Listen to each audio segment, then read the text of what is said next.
دوستوں 1.5 ارب مسلمان آج بھی ابابیلوں کے انتظار میں ہیں، اور خدا کی قسم اگر ابابیلیں آ بھی گئیں تو وہ ان کو نہیں، پتھر ہم کو ہی ماریں گی، کیونکہ مسلمانوں کا یہ حال ہے۔ فلسطین کو بچپن سے میں اور آپ ہر جمعے کی اور عید کی نماز میں آزاد کراتے آ رہے ہیں۔ پوری دنیا میں تقریباً 80 لاکھ جیوز ہیں، اور تقریباً اتنے ہی ہمارے یعنی مسلمانوں کے علماء دین ہیں، لیکن مسئلہ یہ ہے کہ ان کی دعائیں ہی قبول نہیں ہو رہی۔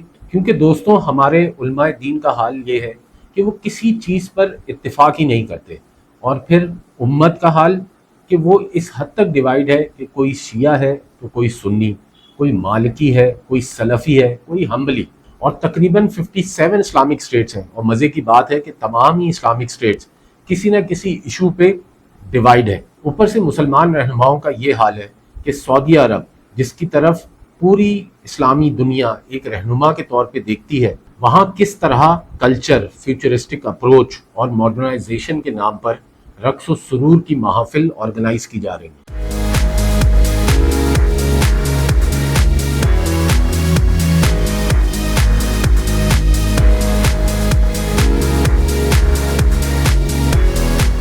اور مزے کی بات ہے دوستوں کہ ہم مسلمانوں نے فیوچرسٹک اپروچ اور ماڈرنائزیشن کے چکر میں اللہ اور اس کے نبی حضرت محمد صلی اللہ علیہ وسلم کے حکم اور نصیحت کو بھی بالائے طاق رکھ دیا ہے۔ دوستوں سعودی عرب اسلامی دنیا کے لیے ایک ہولی لینڈ کا درجہ رکھتا ہے۔ سعودی عرب کے ریگستانوں میں ایک قدیم شہر کے اثرات ملتے ہیں۔ اس کو الاولیٰ کے نام سے جانا جاتا ہے۔ یہ شہر مدینہ منورہ سے 300 کلومیٹر کی دوری پر موجود ہے، اور دوستوں یہ شہر مدائن صالح کے نام سے بھی جانا جاتا ہے۔ اس شہر کی تاریخ تقریباً 5000 سال پرانی ہے، اور اس شہر کا ذکر قرآن پاک میں بھی ملتا ہے۔ قرآن پاک کے مطابق مدائن صالح یعنی آج کے الاولیٰ شہر میں ایک ایسی طاقتور قوم آباد تھی جو شاید اللہ نے دوبارہ اس جیسی طاقتور قوم پیدا نہیں کری۔ دوستوں وہ قوم تھی قوم سمود، ایک انتہائی دراز قد قوم جس کے لوگوں کی ہائٹ تقریباً 100 فٹ کے قریب ہوا کرتی تھی۔ یہ قوم کنسٹرکشن میں مہارت رکھتی تھی، بڑے بڑے پہاڑوں کو، چٹانوں کو تراش کر بڑے بڑے گھر محلات بنایا کرتی تھی، اور یہ قوم اس وقت کی ایک انتہائی ڈیولپڈ قوم تھی۔ اس قوم کی ایک اور خصوصیت یہ بھی تھی کہ یہ قوم نہ تو بیمار ہوتی اور نہ جلدی بوڑھی ہوتی۔ شاید یہی وجہ تھی کہ ان کے تکبر میں دن بہ دن اضافہ ہوتا رہا۔ یہ لوگ مغرور اور ظالم ہو گئے اور اپنے ہاتھوں سے بنے ہوئے بتوں کو پوجتے تھے۔ دوستوں اللہ نے اس قوم کی رہنمائی کے لیے ایک پیغمبر بھیجا۔ اس پیغمبر کا نام تھا حضرت صالح علیہ السلام۔ اس قوم نے اس پیغمبر کا انکار کیا اور ان کا مذاق بھی اڑایا، اور حضرت صالح علیہ السلام سے کہا کہ اے صالح تو ہم سب میں بہت امید والا تھا، کیا تو ہم کو ان بتوں کی پوجا سے روکے گا جن کو ہمارے باپ دادا پوجتے تھے؟ اگر تو سچا ہے تو ہمارے سامنے کوئی معجزہ لے کر آ۔ اس واقعے کی پوری ڈیٹیل ہمیں قرآن پاک کی سورہ الاعراف کی آیت 75 اور 76 میں ملتی ہے۔ دوستوں اللہ کا ایک قانون ہے کہ جو قوم معجزہ دیکھنے کے بعد بھی اللہ پہ ایمان نہ لائے تو اس پر اللہ لازمی عذاب لاتا ہے۔ اس قوم نے بھی ایسے ہی معجزے کا مطالبہ کر کے اس کا انکار کیا اور اللہ کے عذاب کو دعوت دی۔ قوم سمود نے حضرت صالح علیہ السلام سے کہا کہ اگر تم اللہ کے نبی ہو تو اسی وقت ان پہاڑوں سے ایک ایسی اونٹنی نکالو جو اسی وقت پیدا ہو، بڑی ہو اور دودھ بھی دیتی ہو۔ اس پر حضرت صالح علیہ السلام نے اس قوم کو مخاطب کر کے کہا کہ اگر میں تم کو یہ معجزہ دکھا دوں تو کیا تم لوگ ایمان لے آؤ گے؟ اس پر اس قوم نے مل کر کہا کہ ہاں ہم ایمان لے آئیں گے، اور پھر حضرت صالح علیہ السلام نے اللہ سے دعا کی اور اللہ کے حکم سے چٹان پھاڑ کر ایک اونٹنی ظاہر ہوئی۔ وہ ایک بڑی اونٹنی تھی اور دودھ بھی دیتی تھی، بالکل ویسی ہی اونٹنی جیسی اس قوم نے ڈیمانڈ کی تھی۔ اور پھر حضرت صالح نے اپنی قوم کو تلقین کری کہ اے میری قوم، یہ اللہ کی اونٹنی ہے، یہ تمہارے لیے ایک نشانی ہے، اس کو چھوڑ دو، اس کو نقصان نہ پہنچانا یا اس کو قتل نہ کرنا، بلکہ اس کو اللہ کی زمین پر کھلا چھوڑ دو، اس کو کھانے پینے دو، کیونکہ یہ تم لوگوں کے لیے آزمائش ہے۔ اس کو کوئی تکلیف مت دینا ورنہ تم پر اللہ کا عذاب آئے گا۔ اس کا ذکر ہمیں قرآن پاک کی سورہ ہود آیت 64 میں ملتا ہے۔ اب اس اونٹنی کی روٹین کچھ ایسی تھی کہ ایک پورا دن یہ اونٹنی پانی پیتی تھی، پھر اگلے پورا دن وہ قوم سمود پانی پیتی تھی، اور اس کا انعام یہ تھا کہ جس دن وہ اونٹنی پانی پیتی تھی اسی دن وہ اونٹنی اتنا دودھ دیتی تھی کہ وہ پوری قوم سمود کے لیے کافی ہوتا تھا۔ دوستوں، پھر قوم سمود کے سرداروں نے ایک سازش کی اور ایک شخص کو گھیر کر اس کو اتنا اکسایا کہ اس شخص نے اس اونٹنی کا قتل کر دیا، اور پھر تمام سردار تکبر سے یہ کہنے لگے کہ اے صالح، لے کر آ وہ عذاب جس سے تو ہم کو ڈراتا ہے۔ اس پر حضرت صالح علیہ السلام نے اپنی قوم کو جواب دیا کہ کر لو تم مزید 3 دن تک جتنی عیاشی کرنی ہے، کیونکہ پھر تم پر اللہ کا وہ عذاب آئے گا۔ اور پھر اللہ نے ٹھیک 3 دن بعد، اس وقت جب وہ لوگ اپنے گھروں میں آرام کر رہے تھے، تو ایک انتہائی خوفناک آواز آئی اور شدید زلزلہ آیا۔ قرآن نے اس انسیڈنٹ کو صحیحہ کا نام دیا ہے۔ دوستوں، اگر ہم عربک لینگویج میں صحیحہ کا مطلب تلاش کریں تو اس کا مطلب ایک ایسی زوردار چیخ یا آواز کے ہیں جس سے لوگوں کے دل پھٹ جائیں۔ دوستوں، اب قرآن پاک میں اگر اس واقعے کا ذکر موجود ہے تو یہ سچ ہے، بینگ اے مسلم یہ ہمارا یقین ہے۔ لیکن جو لوگ قرآن کو نہیں مانتے تو ہم اس واقعے کو سائنس کے پیرامیٹرز پر بھی پرکھ لیتے ہیں۔ دوستوں، شاید یہ آواز کسی والکینو کی ہو سکتی ہے۔ دوستوں، بالکل اسی جیسی ایک آواز ماضی قریب میں سن 1883 میں بھی سنی گئی تھی۔ یہ آواز ایک آتش فشاں پھٹنے کی وجہ سے پیدا ہوئی، اور یہ آواز اتنی شدید تھی کہ ہزاروں میل دور تک لوگوں کے دل پھٹ گئے، لوگ سماعت سے محروم ہو گئے، اور اس والکینو کا نام تھا کراکاٹوا، جو کہ انڈونیشیا میں موجود ہے۔ اس آتش فشاں کے پھٹنے کی آواز اتنی شدید تھی کہ اس آواز کو 3000 مائلز تک سنا گیا، جس میں آسٹریلیا اور افریقہ بھی شامل ہیں، اور یہ آواز کئی دنوں تک سنی گئی۔ کئی لوگوں کے کان کے پردے تک پھٹ گئے، کیونکہ اس دھماکے کی آواز اتنی شدید تھی کہ ایک عام انسان کی قوت سماعت کی طاقت سے کہیں زیادہ تھی۔ جو لوگ اس آتش فشاں کے آس پاس کے ایریاز میں رہتے تھے وہ تو اس دھماکے کی آواز کی شدت سے یا اس زلزلے سے فوراً ہی مر گئے۔ دوستو، اسی طرح کی والکینو رینجز مدائن صالح یعنی قوم سمود کی جو بستی تھی اس سے تقریباً 250 کلومیٹر جنوب میں موجود ہے۔ سعودی عرب کی ان والکینو رینجز کو حرت خیبر کے نام سے جانا جاتا ہے۔ پچھلے 1500 سال میں اس پرٹیکولر ایریا میں ایسے کئی چھوٹے بڑے دھماکے ہو چکے ہیں، اور دوستوں اس پرٹیکولر ایریا کے اندر ایسے کئی پہاڑ موجود ہیں جو ایسی خوفناک آواز جسے صحیحہ جیسی آواز کہا گیا وہ پروڈیوس کر سکتے ہیں، جو کہ قوم سمود کے بارے میں بھی بیان کی جاتی ہے۔ اور اس کے علاوہ حرت الراحت والکینو رینج جو مدینہ منورہ کے قریب موجود ہے، یہ ایریا قوم سمود کی بستی یعنی مدائن صالح سے 300 کلومیٹر دور ہے۔ اسی طرح حرت الشام جو اردن سے شام تک پھیلا ہوا ہے، اور ادھر کے والکینوز میں بھی اتنی طاقت موجود ہے کہ یہ والکینوز بھی صحیحہ جیسی آواز پروڈیوس کرنے کی قابلیت رکھتے ہیں، اور یہ آوازیں اتنی طاقتور ہو سکتی ہیں کہ ان آوازوں کی وجہ سے ہیومن آرگنز بری طرح ڈیمیج ہو سکتے ہیں۔ تو دوستو، یہ بالکل ممکن ہے کہ جو قوم سمود پہ عذاب آیا تھا وہ انہی کسی ایک والکینو رینج سے سٹارٹ ہوا، کیونکہ سب سے بہتر علم رکھنے والی ذات صرف اللہ کی ذات ہے۔ دوستو، حضرت عبداللہ بن عمر بیان کرتے ہیں کہ نبی کریم صلی اللہ علیہ وآلہ وسلم جنگ تبوک کے موقع پر اپنے کچھ اصحاب کے ساتھ مدائن صالح سے جب گزرے اور وہاں کچھ دیر قیام کیا، اور جب آپ صلی اللہ علیہ وآلہ وسلم کو یہ خبر ہوئی کہ یہ ایریا مدائن صالح کا ہے، تو آپ نے اپنے اصحاب سے فرمایا کہ یہ وہ جگہ ہے جہاں اللہ کا عذاب آیا تھا، تو اس جگہ غم کے آنسو بہاؤ اور عبرت حاصل کرو، نہ کہ خوشیاں مناؤ اور اس جگہ پر قیام کرو، کہیں ایسا نہ ہو کہ تم پر بھی قوم سمود جیسا کوئی عذاب آ جائے۔ صحیح مسلم حدیث نمبر 2980 میں اس پرٹیکولر واقعے کے حوالے سے مزید ڈیٹیلز ملتی ہیں کہ نبی کریم صلی اللہ علیہ وآلہ وسلم کے صحابہ نے مدائن صالح کے کنووں سے پانی لیا، آٹا گوندا اور کھانے کا انتظام کیا۔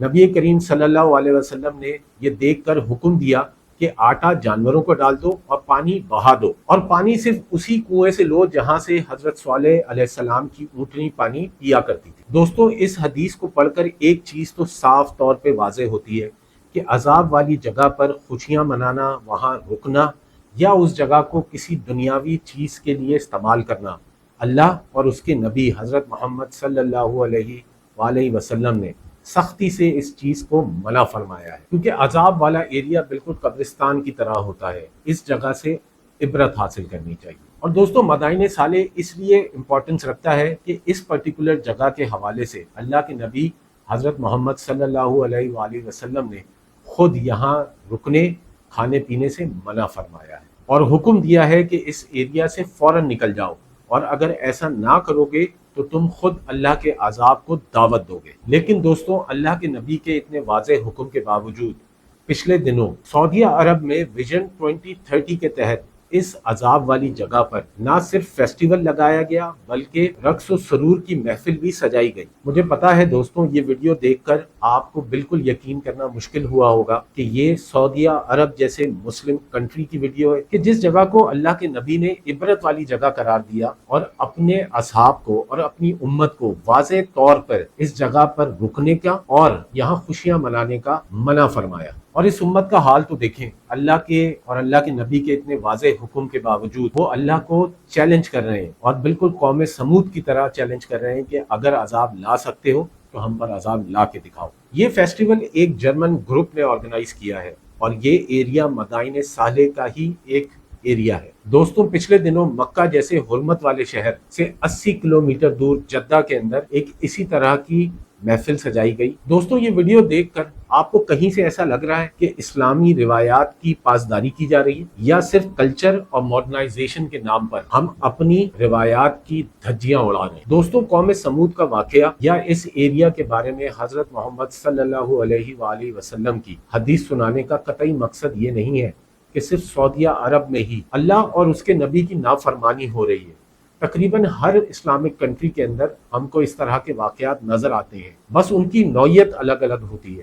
کہیں عورت کی تذلیل ہو رہی ہے تو کہیں ناحق قتل کیے جا رہے ہیں، اور کہیں انصاف ناپید ہو چکا ہے۔ اور دوستوں اگر ہم اپنے پیارے پاکستان کو دیکھیں تو ہمیں تقریباً یہ تمام برائیاں ادھر ملیں گی۔ ریسنٹلی اگر ہم دیکھیں جب سے فلسطین اور غزہ کا یہ ایشو دوبارہ سے سٹارٹ ہوا ہے تو ہمارے پاکستان کے عظیم مسلمانوں نے بائیکاٹ کرنے کا ایک نیا جبری طریقہ سٹارٹ کر دیا ہے۔ یہ ویڈیو دیکھیں اور خوشیاں منائیں کہ پاکستان کے عظیم مجاہدوں نے اپنے ہی لوگوں کو، اپنے ہی ملک کی خواتین اور بچوں کو ڈرا دھمکا کر فلسطین کس طرح آزاد کرا لیا ہے۔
ایک عجیب قسم کی ریلیجیس موب مینٹیلٹی پاکستان کے لوگوں میں پریویل کر گئی ہے، جس کی نہ تو ہمارے قانون میں کسی قسم کی اجازت ہے اور نہ ہی دین اسلام اس چیز کی اجازت دیتا ہے۔ اور مزے کی بات یہ ہے کہ یہ سب کچھ کر کے نہ تو ہم اپنے ملک کی کسی طور پر خدمت کر رہے ہیں اور نہ ہی اپنے دین کی۔ ہماری یہ حرکتیں دیکھ کر پاکستان کو بنانا ریپبلک اور دین اسلام کو بربریت والا دین کہا جاتا ہے ویسٹرن ورلڈ میں۔ نوم چوسکی نے شاید پاکستان جیسے ملک کے بارے میں ہی یہ کہا تھا کہ ان ممالک میں ریلیجیس نیشنلزم پھیلایا ہی اس لیے گیا ہے تاکہ یہاں پہ جو فورن طاقتیں ہیں وہ ان ملکوں کے جو نیچرل ریسورسز ہیں ان کو چپ کر کے چوری کر لیں اور یہاں کی عوام کو صرف فلسطین اور کشمیر کے حوالے سے جلسے جلوس میں مگن کر دیں تاکہ وہ اس طرح سے اپنا ہی نقصان کر بیٹھے۔ تو دوستوں ہر طرف دیکھ لیں یہی ہو رہا ہے، بلوچستان ہو یا KPK ہو، وہاں کے نیچرل ریسورسز پہ ہمارا کوئی حق نہیں ہے۔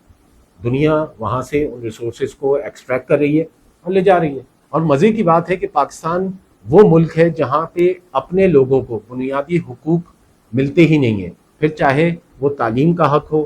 40% سے زیادہ کی پاپولیشن پاورٹی لائن سے نیچے ہے، صاف پینے کا پانی میسر نہیں ہے، قانون اور انصاف کی کوئی عطا پتہ ہی نہیں ہے، وہاں پہ اپنے لوگوں کو ہر وقت دہشت گردی کا مقابلہ کرنا پڑتا ہے، لیکن پھر بھی ہم پاکستانیوں کو لڑنا کسی اور کے لیے ہے۔ یہی تو وہ ڈیلیوژن ہے جو ہم لوگوں میں پھیلایا گیا ہے۔ اس خطے میں رہنے والے لوگوں کا ہمیشہ سے یہ حال رہا ہے، گورا وہاں سب کچھ لوٹ کے لے جا رہا ہے اور یہاں کے لوگوں کو ٹرکش خلافت موومنٹ چلانی ہے اور خلافت کو بچانا ہے۔ بھائی سب سے پہلے اپنے حق کے لیے لڑو، اپنا گھر درست کرو۔ بس اسی طرح کے ڈیلیوژنز میں زندہ ہے یہ قوم۔ ہم وہ قوم ہے کہ جس کے اختیار میں اتنا بھی نہیں ہے کہ جس کو ووٹ ڈال رہے ہیں اس کو الیکٹ بھی کروا سکے، اور اس قوم کو دوسروں کو جسٹس دلانے کے لیے اپنی سوسائٹی میں پہلے ان لافل ایکٹیویٹیز کرنی ہے اور پھر دنیا کے آگے جسٹس مانگنے کے لیے کھڑے ہو جانا ہے۔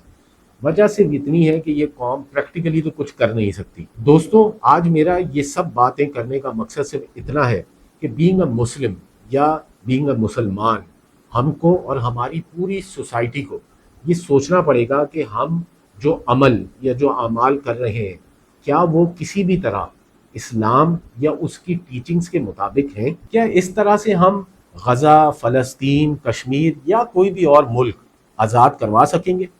یا ہم کو ایز اے مسلم یہ سوچنا پڑے گا کہ ہم اپنی غلطیوں کی اصلاح کس طرح کریں اور ایک پلیٹ فارم پہ کس طرح جمع ہوں؟ دوستوں، ہمیں آج یہ سوچنا پڑے گا کہ بینگ اے مسلم امہ اگر ہم اسی طرح ڈیوائیڈ رہے تو کیا ہم کسی بھی طاقت کو یا کسی بھی صہیونی طاقت کا سامنا کر سکیں گے؟ دوستوں، یہ فیصلہ میں آپ پر چھوڑتا ہوں۔ مجھ کو اپنے فیصلے سے کامنٹ باکس میں جا کے ضرور آگاہ کریں، اور اگر آج کی ویڈیو آپ کو پسند آئی ہو تو اس ویڈیو کو لائک کریں، چینل کو سبسکرائب کریں اور دوستوں کے ساتھ اس ویڈیو کو ضرور شیئر کیجیے گا۔ خدا حافظ۔